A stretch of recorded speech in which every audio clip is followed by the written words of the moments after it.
Hey Rebel Rouser, I'm Alan Voivod and this is Star Wars 7x7, your daily dose of Star Wars joy, and thank you so much for joining me for it. So Sabotage and The Jedi Who Knew Too Much are the first two episodes in a 4-episode story arc that forms the finale of Season 5 of the Clone Wars. For a historical side note, that's fascinating because those were the last episodes to be aired on broadcast television. Season 6 would only come out in the United States on Netflix, and then of course Season 7 would be created a couple of years later. A few. And just to refresh your memory, if you've seen them before, or, if you haven't, then, we're in spoiler territory for you, so just to warn you. But the gist of the episodes are that there is a bombing at the Jedi Temple in a maintenance hangar. And because Anakin Skywalker and Ahsoka Tano are not on Coruscant when it happens, they're across the galaxy at Cato Nemoidia at an engagement there against the Separatists, they can be cleared of any involvement in the situation, and so the Jedi Council sets them as the investigators along with a droid named Russo who is assigned to this gig by Mace Windu. And to sum up the first episode in the arc Sabotage, they find out that the wife of a guy who was a munitions expert and who was working on stuff in that Jedi hangar fed the husband a bunch of nanodroids and turned him into a sentient bomb, basically, that went off and destroyed the hangar and killed a lot of Jedis and clones and other maintenance workers and whatnot. And they capture this woman, Leda Termond, at the end of the episode, the first episode of the arc Sabotage,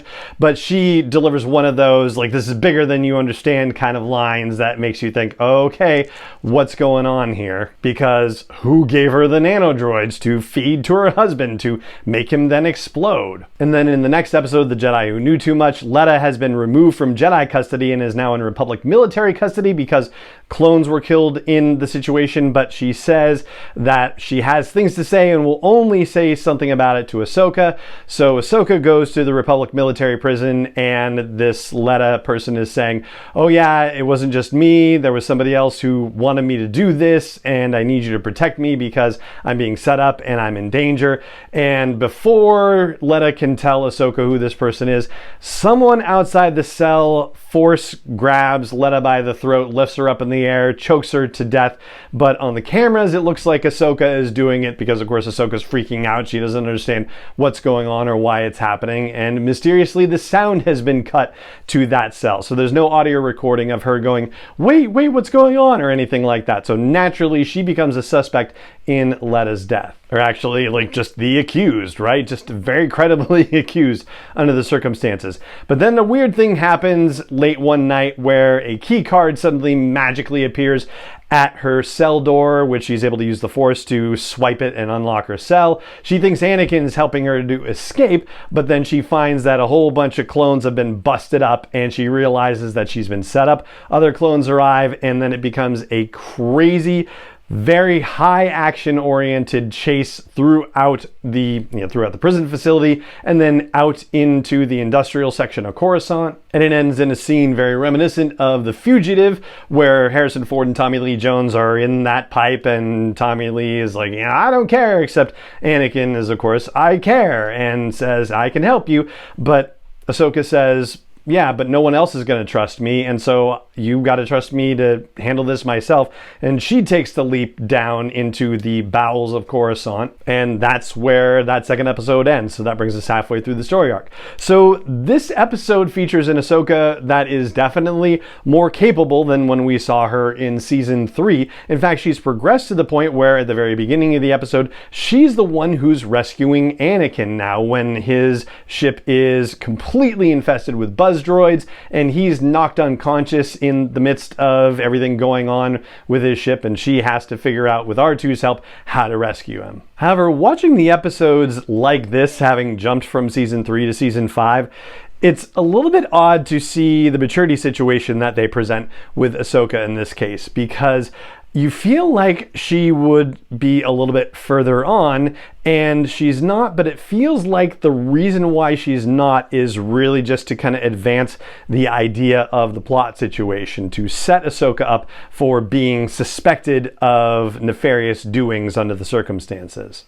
She gets very righteous about the fact that Letta has been captured, and if she's guilty, then she's guilty and she should pay for her crimes. And Anakin has to say, whoa, cool your jets, Ahsoka. Revenge isn't the way of the Jedi. But it seems like that's something that she needs to say so that somebody else can testify later. Yeah, Ahsoka was saying that Letta needs to pay. And then later, when she's talking to her friend Barasafi, she says something along the lines of, she's going to pay for what she's done, one way or another. And then in relation to another conversation about, seeming fearless or whatever, Ahsoka says, yeah, I guess I fooled you like I fooled everyone else. So these lines are going to come back to haunt her and are going to be used against her out of context and in a way that makes her seem like the guilty party. Now, the way she said it with Barriss was definitely well modulated and reasoned and non-emotional, but the way that she said it in front of Anakin and in front of Admiral Tarkin, no less, was definitely in more of an emotional huff. And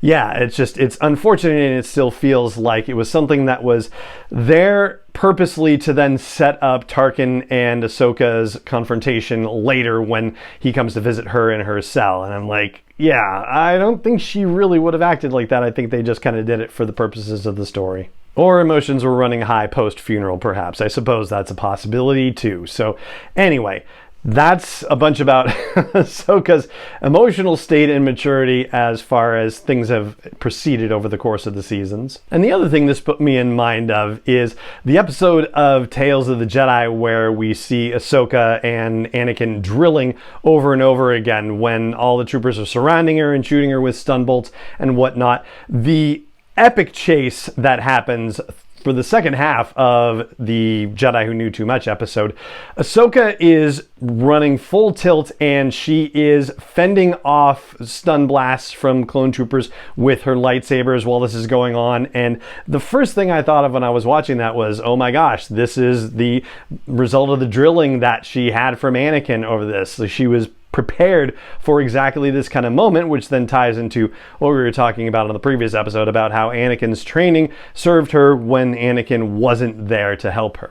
But at this point in the story, she's only potentially being blamed for Letta Turman's death and not about anything related to the sabotage situation where the Jedi hangar blew up. So it is also kind of surprising that she decides to run and that she repeatedly tells Anakin, yeah, maybe you believe me, but nobody else will believe me, even when Anakin is saying, just prove your innocence with the Jedi Council.